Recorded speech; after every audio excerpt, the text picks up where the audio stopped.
is this the most dramatic, like, not in a basketball sense, but is this like the most like series like with drama? I guess it was dramatic that the Lakers didn't take care of business. Well, and we don't know if Ja will play. Yes, I look. This is the only thing I really want to say about the LeBron Dillon Brooks stuff. I have two points about this. When LeBron James calls someone a bum, that is when it's like he does not. That is like LeBron James's like I don't like you comment, and he called Dillon Brooks a mother effing bum. If you lip read that exchange when Dillon Brooks is like clapping in his face. Number two, Dillon Brooks' comments post game are like very funny. I don't like that. I look. The deadpan is the best part. He's just old. It's like, yeah, you're right. You're not wrong, Dylan. And the foot, look, I think the foot stuff, like there's 2-3 times a game where you look at LeBron and I think if his foot is correct, he's like dunking or doing something else, and it's just like, okay, like. I mean, Windhorst said basically like he kind of should have surgery, right? I mean, yeah, and this is the first time in the entire time I've watched LeBron James that I've ever felt like it's like, oh boy, this is like a little. It's not quite like the Kobe like late Lakers stuff, but it's like his version of that maybe. I mean, it's pretty similar to 2021. I think it was a hamstring then, but Anthony Davis went out against the Suns in that first round series. And wait, Brendon, I gotta tell you. So I have the post game up, and this is gonna flip back to Suns Clippers. How do you feel about Kevin Durant wearing the Arizona Diamondbacks? Looks like a throwback World Series like fitted cap. Oh, he's been wearing it. Like, yeah. He's embracing he's embracing the team. Yeah, he went to a game recently, sat very right behind the net, behind home plate, and he's a big Corbin Carroll fan, our young center field prospect. Well, aren't you? You're a Padres fan, though. Yeah, I did say hour there. I'm still allowed. I have hometown claim. If I decide to flex into Diamond, they're actually playing each other this weekend, and so it's kind of funny. But are you gonna do like the can you get like a split jersey? That's too much. All right, so no, that's aggressive. Not a Mama Kelsey. So I think it's similar to that 2021 series with LeBron needing to pick his spots and needing to hold back. And I think, you look at game 2 and it's like Anthony Davis going 4 of 14 is the obvious place that you look. But there's this element that I think the Grizzlies without Ja has been this kind of overdone narrative, in my opinion, that there's some sort of force to be reckoned with because they just step up when Ja isn't playing. I'm not sure a lot of what happened in game 2 is super replicable to me, especially Xavier Tillman. I do not think we see Tillman score that well again. The Lakers are going to be ready for him. He was slipping screens in the half court, getting easy drop passes and lobs that way. He was running the floor in transition. The Lakers have been a good transition defense since the All-Star break. They did not play well in that regard in game 2. And Tillman was the beneficiary of a lot of that. I think that goes away. Maybe Ja does play, and that obviously would help. But like Jaren wasn't great. It was just, honestly, the big surprise was just Tillman stepping up. And it's like, are we really counting on that to happen every single night? No. And then similar to the Knicks, the Lakers role players didn't shoot the ball well. And to me, when I look at that, did you realize Malik Beasley, who has not made an impact in any of these games yet, including the play-in. This year, November was the only month that he shot better than 35% from 3. Oof. He has not had a good shooting season. This is not last year where he was bombing like 15 a game and making 40+%. He has not been that guy.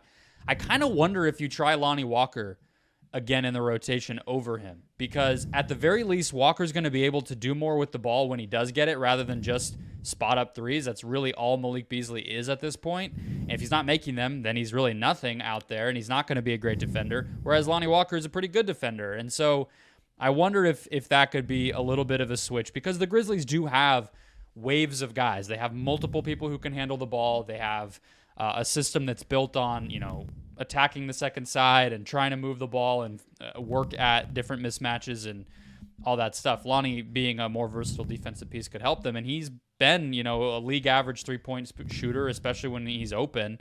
I think he would make those shots. So I think that's a switch we might see as well, because Beasley's just not giving them anything right now. Yeah, and look, they need also more from D'Angelo Russell. Like, he was objectively very bad in this game. I got a kind of a fun laugh out of him saying, I'm not a point guard on this team. And it's like, yes, D'Angelo, that's correct. That's some good self-awareness on your part. I don't know how, like, he ended up as Has he been a point guard on any team?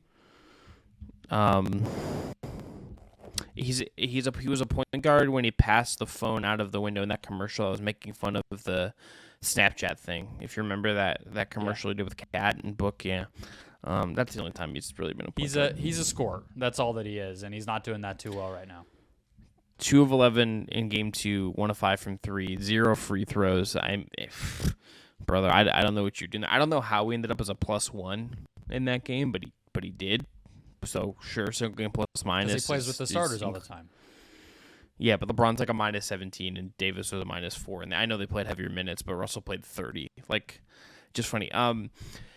Yeah, I mean, like, I think Hachimura's been really good for them in the series. You got to keep writing that. You probably need a little more to Schroeder as well. I like the Lonnie Walker call.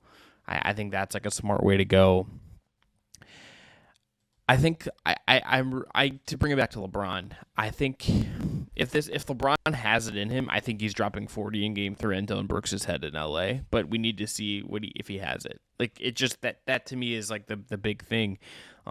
Curious that he was 1 of 8 from 3. He's settling a lot. Like, the only kind of looks he's really taking in this game, there's not a lot of drives. There's not a lot of attacking. It is like he's getting the ball in the post, and he's getting doubled, and the points are kind of coming hard from there. He's not even drawing like a lot of. He only took 4 free throws in this game. Like, he's not drawing a ton of contact. And then the only time he attacks is in transition at this point, and that's been the case for before the foot. But it's like even more, I think, exaggerated now, and then he settles for these threes, and if that's not going in, if the foot's hampering that's a real problem, and it takes away from his passing. I think he's one of the best passers ever, and he had 3 assists. Like, he's not generating those kind of looks. I haven't looked at potential assists or anything like that, but you're getting a compromised LeBron, and there's got to be there's got to be ways around it. Maybe like it'll just figure itself out. Maybe like he can just pick and choose his spots, but that's a really hard way to play. Even if the Grizzlies don't have Ja, and he's getting guarded by David Roddy, who I really like, but it's like David Roddy is a rookie who makes a lot of defensive mistakes, particularly in a team defense context. Like, there's at least 2-3 times a game where he thinks a double's coming and he misses it, or he just like the positioning with his frame isn't quite right against a big guy. Like, he has to. LeBron would normally crush this. Like, LeBron would usually just get him into foul trouble, right? Well, yeah, and even with Brooks, it's like 2018, I think, is like a good kind of comparison to this. It's like he, in that series, had to do a ton, and it was like, okay, we're going to have to grind this out. And that Pacers team is not as good as this Grizzlies team, so I want to make that clear. But, like, he spent a ton of that series guarded by Bojan Bogdanovic, and he just had to grind him out in the post, deal with the physicality. He took a ton of free throws. He made a ton of tough fadeaway jumpers. He made a ton of tough shots at the rim, and he dominated the game in the half court. If LeBron was up for it, he could do that in this series, but it just doesn't feel like he has that gear right now, and like that's a real problem for the Lakers. I mean, you have AD, so like certainly that lessens maybe the need for that, but AD has to be better than he was in game 2, and maybe like, LeBron took 23 shots, AD took 14. Does that gap have to get to something more like 2020, something a little more even, and AD probably needs to get to the line more as well. Yeah. I think that's all fair. I think that I feel like they should win game 3. This one felt a little fluky to me on both sides. I don't think you're getting that bad of a Davis performance again, just like I don't think you're getting that good of a Tillman performance. I mean, offensively, I know Tillman had a bunch of points, but AD has been like incredible on defense. 5 blocks like in both games. Like, I think he's been like a really, really good defender for much of this series. They need him to be. I mean, they need him to be the best player on the team. They need him to be the focal point on offense and an anchor on defense. Because Vanderbilt's one of those guys. It's going to be night to night if he's going to be able to play. I mean, they can get him to 20 minutes a game, but there's some lineups out there where you really notice when guys aren't making shots. It's like there's just not enough spacing to justify putting Vanderbilt out there because he's going to have to be in the dunker spot or he's going to be in the corner and just not guarded or whatever the case may be. So they need kind of all the components on offense to really work. That's why I think just switch Beasley out. And even if it just sends him a message of like, hey, brother, you don't just, you're not owed this. Like you gotta do your job here. You haven't been making shots. That's kind of all you're out here to do.